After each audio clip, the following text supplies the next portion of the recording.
Hello, everyone. My name is Boyd Allen. I'm your host for a series of podcasts presented by the Coalition for the Protection of PEI Lands, titled Landlines, Discussions about Land Use on Prince Edward Island. The Coalition for the Protection of PEI Lands acknowledges that Prince Edward Island is part of the unceded territory of the Mi'kmaq people. Furthermore, as non-Indigenous people today, we are inheritors of the treaties signed with the Mi'kmaq by our settler ancestors. At no time did these treaties grant rights of ownership to the settlers. To this day, therefore, in all our conversations, plans, and actions around the protection of PEI lands, the expression "our land" requires us to acknowledge that "our" must be understood as a shared responsibility, not ownership. The Coalition for the Protection of PEI Lands was formed in 2018 in an effort to raise awareness about land issues in PEI and to hold government to account on its responses to these issues. This series of podcasts is a result of a consultation with our members and those who follow us on social media, looking at which methods we might try in the Coalition's continuing effort to share information and spark discussion on the issues around land use and abuse on the island, and why successive governments have appeared unwilling to be transparent about why these issues continue to happen. This episode is called IRAC, Structure, Appeals, and Inquiries. Today's guest is journalist and educator Ian Petrie. The Island Regulatory and Appeals Commission, IRAC, was established in 1991 through amalgamating the former Public Utilities Commission, the Land Use Commission, and the Office of the Director of Residential Rental Property. It is an independent, quasi-judicial tribunal which administers a number of provincial statutes dealing with economic regulation. It also hears appeals under provincial planning, tax, and residential rental property legislation. IRAC is governed by the Island Regulatory and Appeals Act and is responsible to the Minister of Education and Early Years.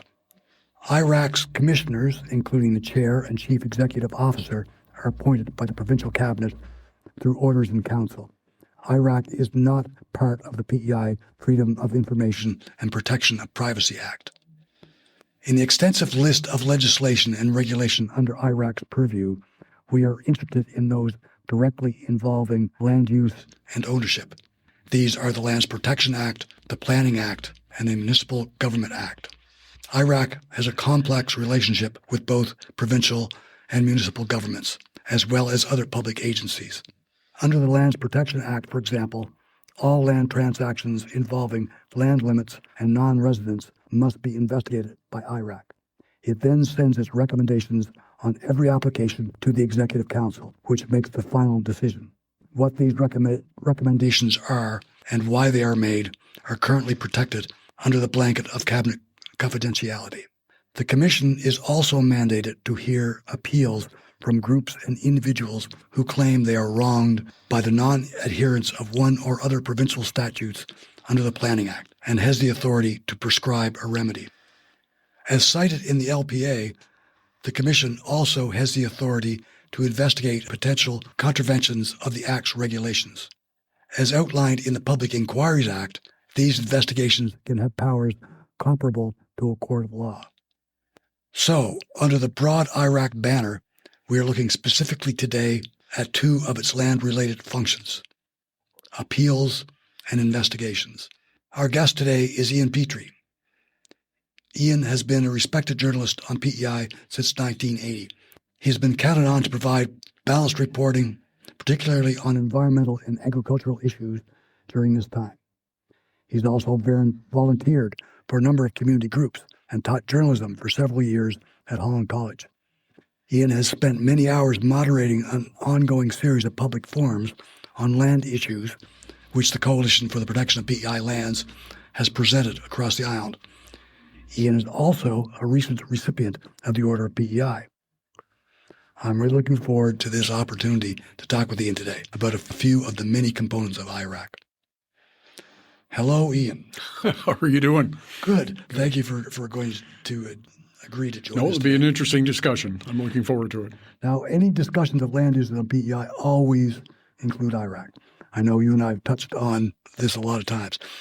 So let's start today's conversation by looking at the current appeal process. Under IRAC's mandate and launched under provisions in the Planning Act, these usually comprise of some combination of developer, municipality, and the province in one form or another. Very infrequently, some other group or concerned citizen is granted the intervener status by IRAC. This intervener status is required to gain access to the proceedings. Now, can you give us any idea how these appeals are structured?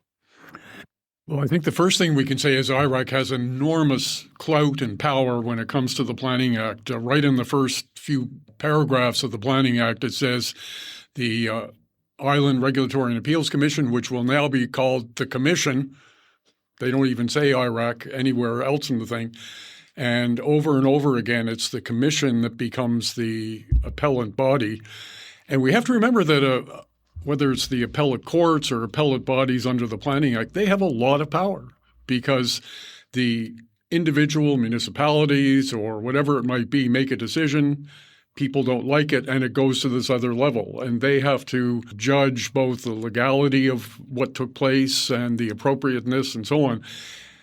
I think the other thing we have to remember about IRAC is that we don't know much about the commissioners, right? They are appointed by cabinet.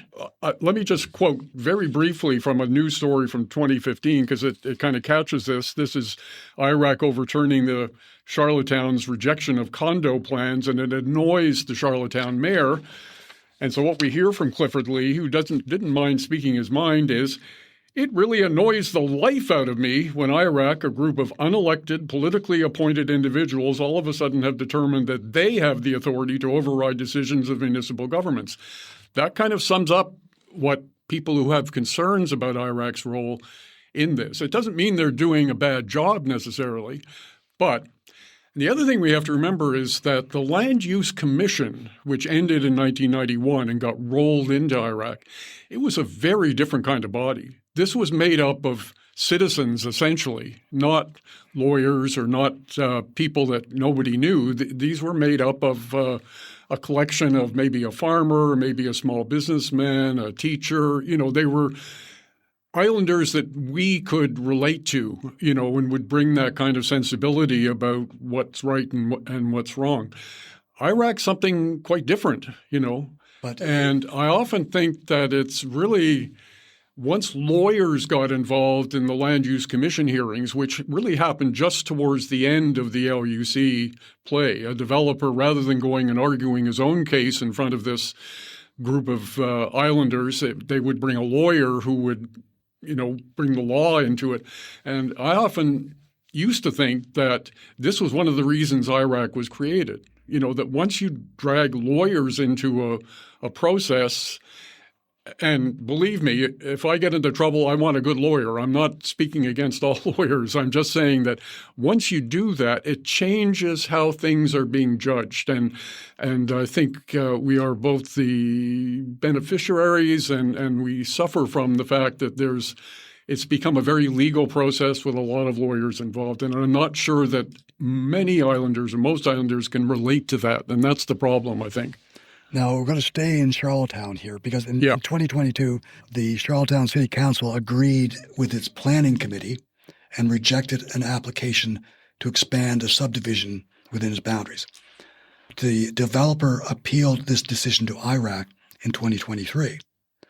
IRAC overturned the council's vote, stating in its decision that, quotes, it relies on the assessments, opinions, and reports of trained professionals instead of the hue and cry of neighbors and politicians.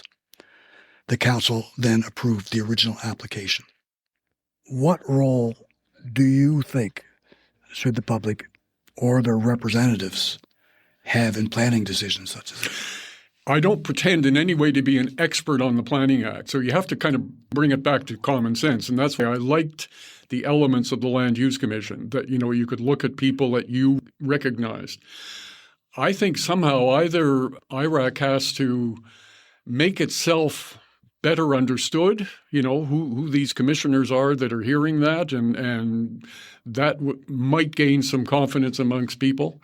But what about reintroducing public oversight in some form or another? I mean, how would you do that within that structure? I would be all for that. I mean, I remember when I first went to university, a professor telling the class, he said, look, if you remember anything that I tell you, I want you to remember this. So when it comes to courts and appeals bodies like IRAC, it's not justice that you get. You get a resolution to a conflict that everybody agrees to. And he said that over and over again through this class, where he would look at competing interests and how they eventually get resolved. So far be it from me to say that IRAC's decisions are always right or always wrong. I don't know. I've read the Planning Act. If you ever have trouble getting to sleep, that's a good thing to read because it'll knock you out pretty quick. So should the public be involved? That's the missing link. That the public does not necessarily understand all of the legalities that are involved. They don't know who the IRAC commissioners are and where they come from and what their biases may or may not be. And it's telling, that's why I brought that Clifford Lee quote, that there is that feeling that these are unelected. They don't have to go up for election in a year or so and have the public say you did good or you didn't do so good. I'm always in favor of the public having a role. Now, it has to be done responsibly. It has to be done not just to cause trouble, but I think the public should always have a role in these kinds of decisions because it matters to people. Now, in that vein, still in the appeal process, in March of 2024, IRAC heard an appeal brought forward by the Environmental Coalition PEI on the province's granting of a development permit for a prominent developer's proposed subdivision in Cable Head. At this appeal, the province was represented by 3 expert witnesses and 2 attorneys. The developer, of course, was represented by legal counsel. The 2 volunteer board members from ECO-PEI presented their concerns in a well-supported brief. It was good. The proceedings were brief, the deliberations as well. The appeal was thrown out. Does this appeal structure influence the outcome? No question. If you can't bring legal talent, it appears that you're going to be worse off. It's like representing yourself in court. The judge will always say you really should have a lawyer. I think when it comes to environmental issues, I think that should be classified as something a little bit separate in some of these development permits because the environment is something generally that has been forgotten a lot in terms of whether these developments should go ahead or not. I think certainly in the climate that we're living in right now, where business comes first, the environment is slowly losing its hold on the general public, whether it comes to climate change or anything else. So in thinking through this issue, my feeling is that if there are environmental issues, I think they should have representation for sure on all of these appeals. Now, these volunteer groups like ECO-PEI, they don't have the time, they don't have the resources to get involved in every planning decision. But there are going to be cases where in their mind, it might be a watershed group, it might be some other environmental group who thinks that there are special issues to do that. I think they should definitely have the opportunity to do that and be respected in terms of what they're bringing up. They may not have a lawyer because they don't have the resources to do that, but maybe the province should supply funds that would allow them to hire a lawyer and do that. Let's remember the Greenwich Peninsula development case, all right? This was 2 New York developers that were going to come and turn Greenwich into essentially a rich man's playground with a golf course and landing area for planes and so on. And it was Diane Griffin and her group, Lynn Murray and Diane Griffin, who took on these New York developers. The New York developers hired the best lawyers in Charlottetown to represent them in front of the Land Use Commission. This group made up of ordinary islanders, let's say, and they won. And it really saved what many of us would say is a kind of crown jewel of an environmental place that really deserved to be protected. Now, Lawrence Macaulay helped by turning it into a park and all the rest of it, but it had to stop what these New York developers wanted to do. So I think environmental groups should definitely have a role in these things if it merits, if the development is related to environmental issues. In March of 2024, an amendment was made to the Planning Act. It limited those eligible to launch appeals under the Act. Prior to the amendment, the Act allowed anyone to appeal. The amended law limits appeals to only those who meet the definition of a quote-unquote aggrieved person. The amendment is designed to reduce the number of nuisance appeals by limiting who can bring an appeal, potentially speeding up development and construction projects. And further to this, it is IRAC who chooses what is eligible as an aggrieved person and what is not an aggrieved person. So again, it's their interpretation of this amendment that ascertains who has access to the appeals that are being brought forward to them. Now, do you think this amendment was necessary? Given my earlier answer, no. As I said a few minutes ago, I think there are some grounds for appeal that generally are not respected often by courts and IRAC and so on. I think environmental issues especially is something that should have a sort of special place within the ability of someone to appeal something. And I can see that developers might want this to happen, and I'm sorry that IRAC has sort of taken the position of developers in this in terms of trying to make the case that if it's a frivolous appeal that it shouldn't be allowed. That by there their should, definition. Yes, by their definition, exactly. So I think they need to either come clean with the public about what their definition is and allow some public input as to how that should be defined. I mean, we do see changes all the time. I'm sure you remember that maybe 4 or 5, 6 weeks ago, there was some fanfare by the government that they were going to allow IRAC to investigate the purchasing of municipal lots. It used to be 5 acres that would kick in IRAC. Now they were saying municipal lots by non-islanders that IRAC will always have a look-see to see whether it's appropriate or not. And the government made quite a lot about how important this was, and I think a lot of it was directed at Montague, where there are, of course, concerns about the 2 Buddhist monasteries and the kind of development that's going in Montague. Unbeknownst to the public, that's now been amended. And it was amended because real estate agents didn't want to prevent out-of-province people from buying up municipal lots. So what they did is they amended it that an out-of-province person can buy 1 municipal lot. It would only be that second municipal lot that would then go to IRAC. So there's always going to be this push and pull between business and people that want development and so on, and those that want to make sure, I guess, that whatever goes on is appropriate, But that is the crux of it, because the emphasis on expediting development potentially erodes due diligence. That's right. It seems to be par for the course. Now, the potential for a developer to launch an appeal to IRAC if a municipality or the province does not rule in their favor is becoming more common. It's standard operating procedures. Yeah. This can have significant implications on both budget and developing schedule to the cash-strapped, resource-poor municipalities. Do you think the threat of IRAC appeals is becoming a bargaining chip for developers?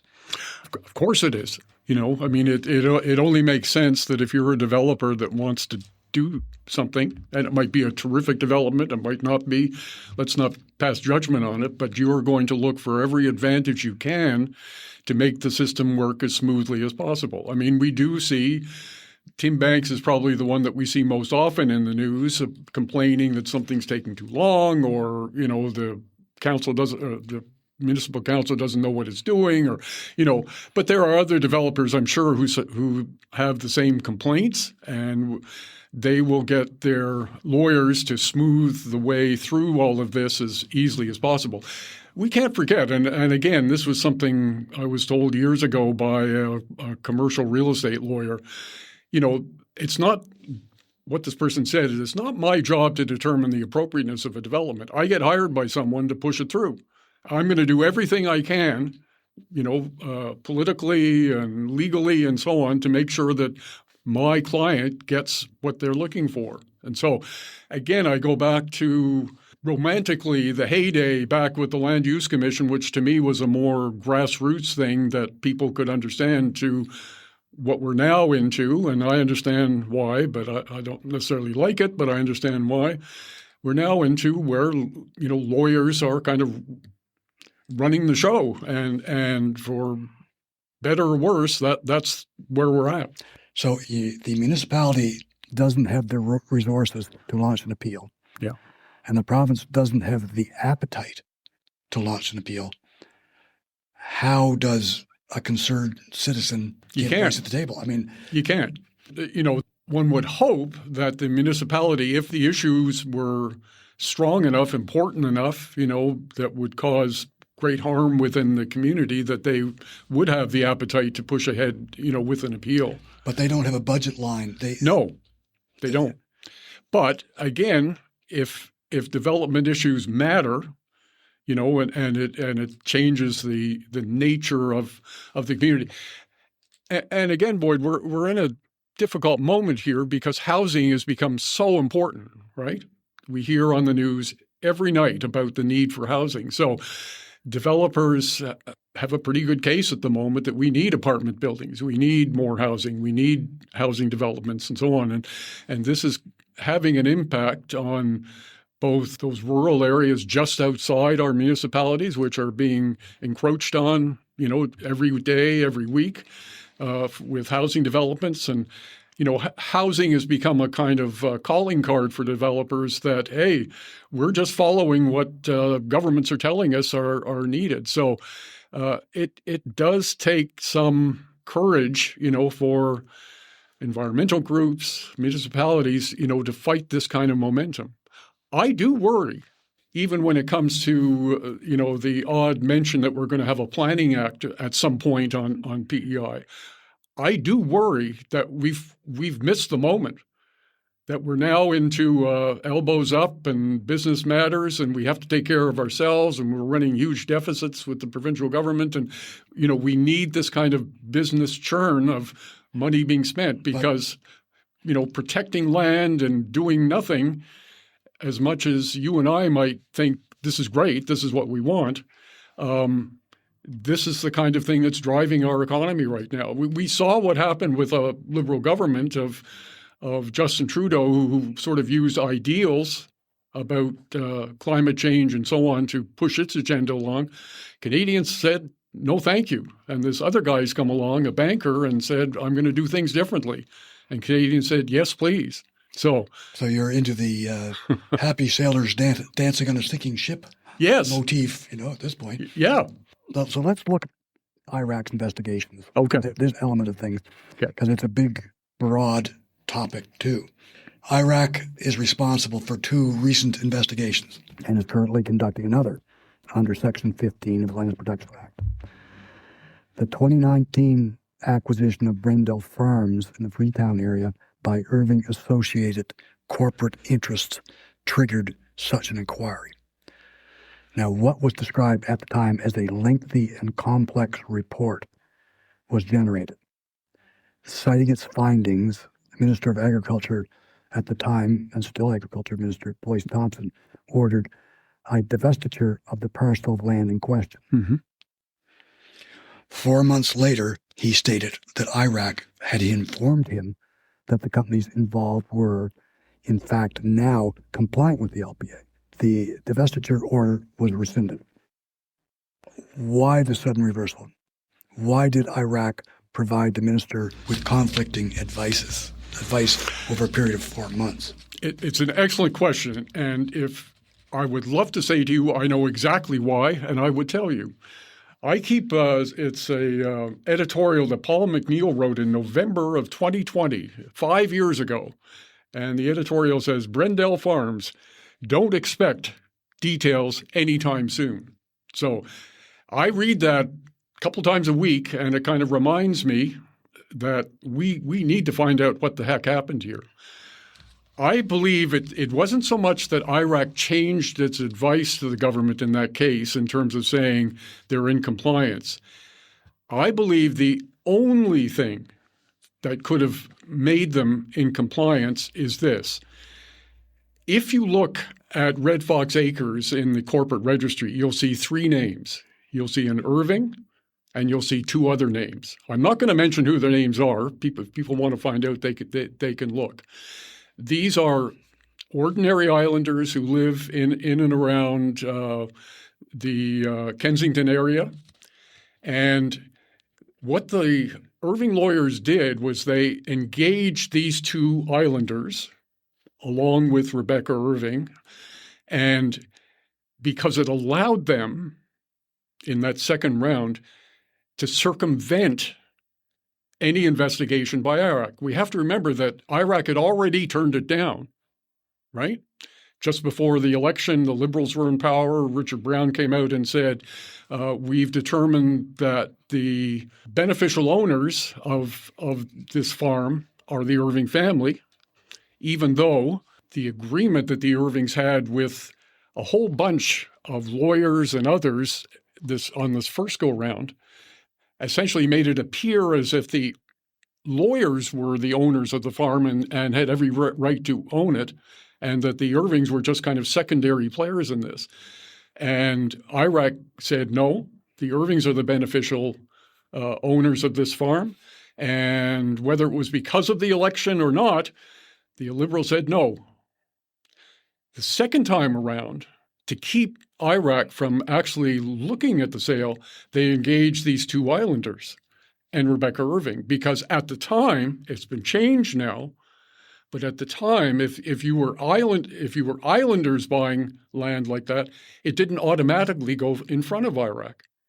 After this happened, they amended the law so that any corporate purchase of land has to be approved by IRAC. So the first go-round, or the study that you're talking about that's never been released, and I sure hope it gets released because I think it'll tell the public a lot, both about how the Irving lawyers went about trying to get this sale done and about the role that IRAC took to try to get a handle on it. So by using the two islanders and Rebecca Irving, they were able, in their mind, to circumvent IRAC having a look at the details of the sale. It took the minister then to say, I'm sending it to IRAC. So they investigated and they discovered virtually the same kind of problem with the first one, that the beneficial owners was Rebecca Irving. The other two were just along for the ride because they provided 3,000 acres of land that could be put into the corporation. So I believe, and I don't know for sure, but I believe what happened is that the Irvings changed the nature of the deal and the relationship between the two islanders and Rebecca Irving. It made the two islanders the actual owners of the farm, and Rebecca Irving was now along for the ride. So it wasn't that IRAC changed their advice, to the government. It's the Irvings that changed the nature of the contract that allowed them to buy the farm. Now, I don't know that for sure. I've talked to people that do know, and they've hinted that I'm going in the right direction. And we have to remember the reporting that Stu Neatby did at the time, where he talked about this idea of a global lease being the solution. The Irving lawyer said, no, it wasn't a global lease that allowed us to go with this. There was something else that happened. So I know that's a long answer, and it's full of speculation and so on, but I think if and when this investigation ever becomes public and people get a chance to read it, and I hope it will, the only thing keeping it from being public is the Privacy Commissioner. The Irvings have argued that it will be an invasion of the privacy of these two islanders who are involved with Rebecca Irving and owning Red Fox Acres. That's their argument. And at this moment, the Privacy Commissioner has bought that argument, and so she hasn't released the document. Now, what role, if any, did the launching of a judicial review by the Irvings which cited both IRAC and the minister in it, in their decision to put forward the divestiture order, have on this reversal? I think at the time that it was turned down the second time, I think the only option the Irvings felt that they had at that point, the Irving lawyers, was to have a judicial review. That's kind of the standard procedure when you get a decision that you don't like.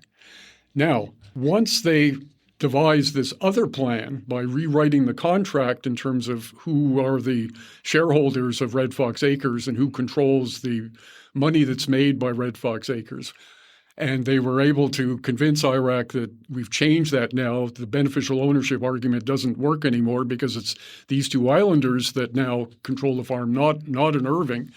I believe, and again, this is just conjecture on my part, I think the Irvings were embarrassed by the fact that if they went for a judicial review, they would have to put all of this out in court, that they in fact engaged a couple of civilians, let's say, people that worked for Mary Jean Irving to make them owners of Red Fox Acres. I don't think they felt that this was a particularly good look for them in terms of how they manipulated this whole thing to try to get ownership of the farm. So, because the actual judicial review, it was launched. That's right. But it's been dormant. That's right. Because the Irvings launched it and they have not pursued it. Because there hasn't been anything further to it since it was launched. That's right. But it was also cited a number of times along the way as one reason of many that we are. Listen, everybody was running for cover on this, because it was one of these sort of landmark land issues. Because I remember the first time I heard about this, it was probably a year or so before it became sort of front page news, and it was the National Farmers Union that was bringing it up. They had heard about the Irvings wanting to buy this farm, and they knew enough about the ownership limits for the various Irving members and families and businesses that there was no way that they could fit 2,200 acres into their thing.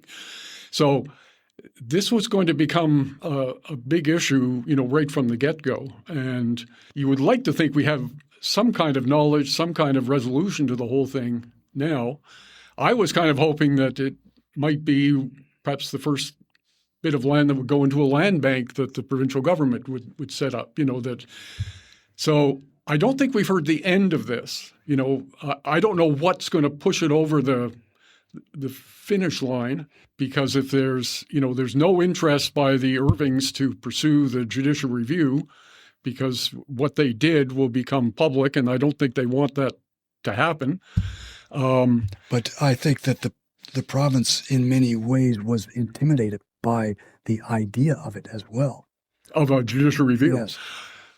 I spoke to two people in the province who welcomed it because it would have shown exactly what IRAC discovered and why the minister said no, which he did. So I honestly don't think the judicial review was intimidating the province.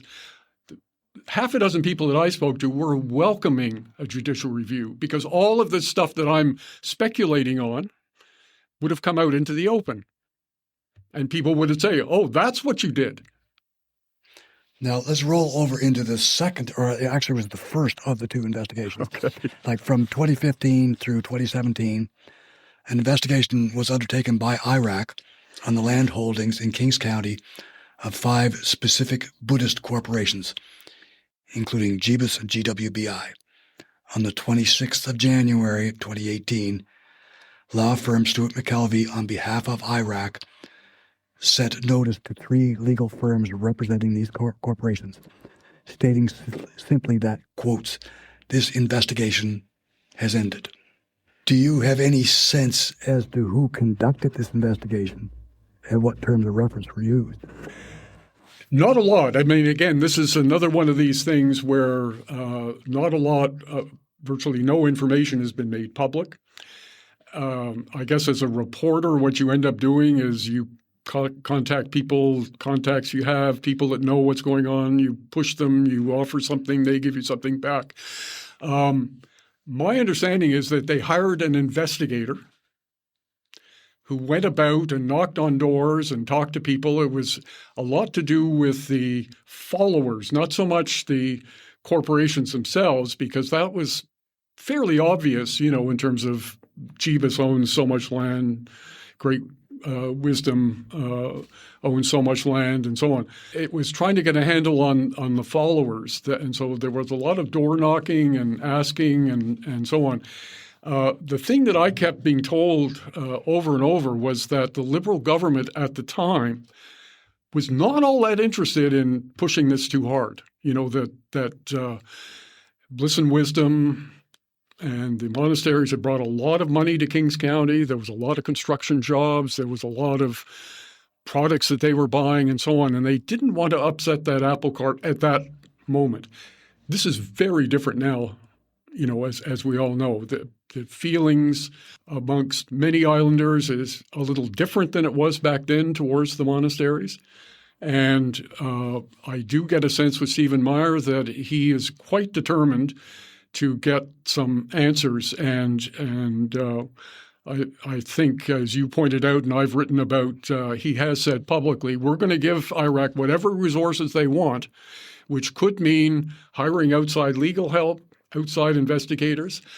I have been told at times that often IRAC, when they go to investigate the Irvings and the monasteries and so on, these two, organizations with a lot of resources have tied up most of the major legal firms in the province. So you get into this province of a conflict of interest. It's a perpetual swamp of conflict of interest, it appears. Yes. Because when you consider, even in this context, that the firm which represented IRAC to the representatives of Jeebus GWBI, in this instance, were the ones that filed the judicial review for the Irvings. That's right. 2 years later. That's right. So it's a question of definition of conflict of interest more so than anything else. Yeah. Now, to the best of our knowledge, a report on the findings of this investigation has not been provided by IRAC to either those investigated or the provincial ministers.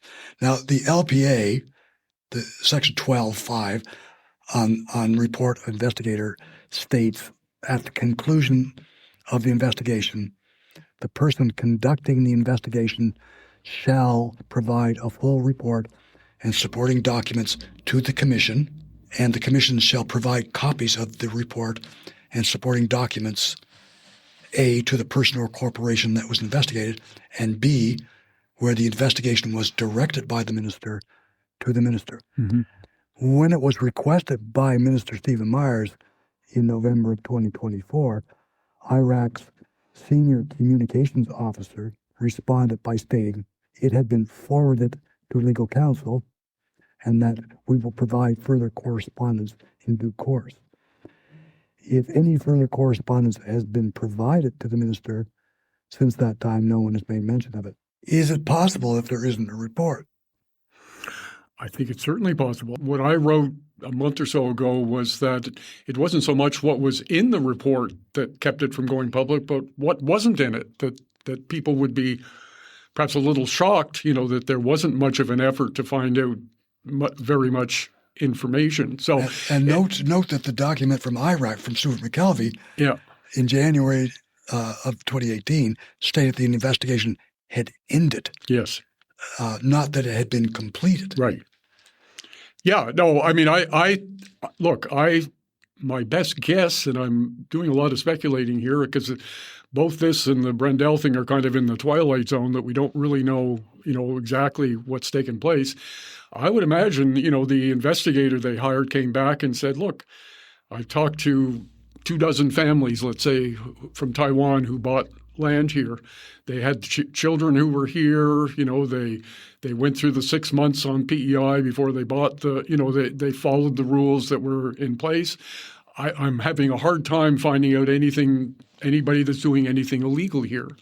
And so I think at some point they just decided to cut their losses and stop the investigation and tell everybody that, nothing has really been found. Now, it's interesting in that this investigation was generated in-house This was an IRAC investigation. That's right. It did not come from the minister. So that gives them the legal cover to not present anything to the minister. Right. The initial investigation itself and the Brendell Farms investigation as well, in IRAC's annual reports, there is no mention of them. That's right. There is no description of them. There is no budget line attached to them. That's right. So therefore, we do not have any understanding of what the terms of reference were, what evidence was gathered, or how it was gathered. So when he looking through the lens of the beneficial ownership regulation in the Lands Protection Act, and this is a regulation not yet enforced, which it's there. Richard Brown did utter the words, right? Back in 2018 or whenever it was, when the initial Brendell thing was turned down, he talked about the beneficial owners of that. But it was not challenged in court. It was not supported in court. That's right. So therefore, it has never been applied. Right. So do you see this inquiry, this current inquiry in Kings County, perhaps as the critical testing ground for beneficial ownership? I hope so. I mean, I've always felt that this whole notion of beneficial ownership is really a way through a lot of these issues that we struggled with over the 40-odd years that the Lands Protection Act has been there. You know, numbered companies and subsidiaries and, we need to simplify some of this so that both IRAC and the general population, the people that care about these issues, can get a much better understanding of who actually is running the show and who's benefiting from this land purchase and so on. I'm not sure that the investigation of the monasteries is necessarily the best case in terms of beneficial ownership, because you've certainly got the grain essence and the supermarkets and the 3 or 4 companies that Bliss and Wisdom control. You could certainly lump all of those into Bliss and Wisdom as a thing. They might want to take the 2 monasteries and lump them together and say that the beneficial owner is Bliss and Wisdom. That may happen, and it wouldn't surprise me if it did. And if it is, then there'll have to be land that's sold, and there'll have to be some changes made. Will it help us in the future as the Irvings and Vanco and so on, with new generations of kids coming up and ready to buy their 3,000 acres of land? Will it help us deal with that? I hope so. I hope we get more clarification in terms of what beneficial ownership means and how it can be properly applied, and that the public gets more confidence, that IRAC can manage some of these things. But ultimately, it rolls back to the spirit and the intent of the Lands Protection Act. Yes. And also, if there is a weakness within the language, an investigation like this would at least highlight whatever weakness is in place with it. Again, that's what I would hope. I mean, if you go back to I was here in 82 and 81 and 82 when Angus MacLean and Horace Carver and so on pushed ahead with the Lands Protection Act. And they had 2 concerns back then. One was, can the average islander afford to buy farmland and start farming? Secondly, they didn't want to see large corporations, and specifically Cavendish Farms, own so much land that they could manhandle the contract price for potatoes. Because if they could grow half the potatoes they need, the farmers that grow the other half would have very little leverage in terms of negotiating for a reasonable or a fair price. So those were the 2 things that were driving the Lands Protection Act. I think we have to come back to at least this idea of is farmland available for the average islander? And the other thing that's working against that right now is simply land prices have gone through the roof. And it's not the cause of the monasteries or the Irvings or anybody else. Land prices in each county are higher than they've ever been and continue to go higher. Farm Credit has told farmers, don't buy land. You can't possibly make enough money off your crops to cover the mortgage payments, So land prices are out of So again, we go back to this idea of publicly owning some farms that can then be leased to new farmers, young farmers, and so on, I think is the only way really through this. So we will get insight and hopefully some legal foundations that we can use on beneficial ownership, from this investigation. It has the look of something that's going to be fairly lengthy and important. And when you've got Stephen Myers looking at you saying, you better do a good job, and I'm going to give you enough money to make sure that you do, you better do a good job. You've got the chair of IRAC is a new person.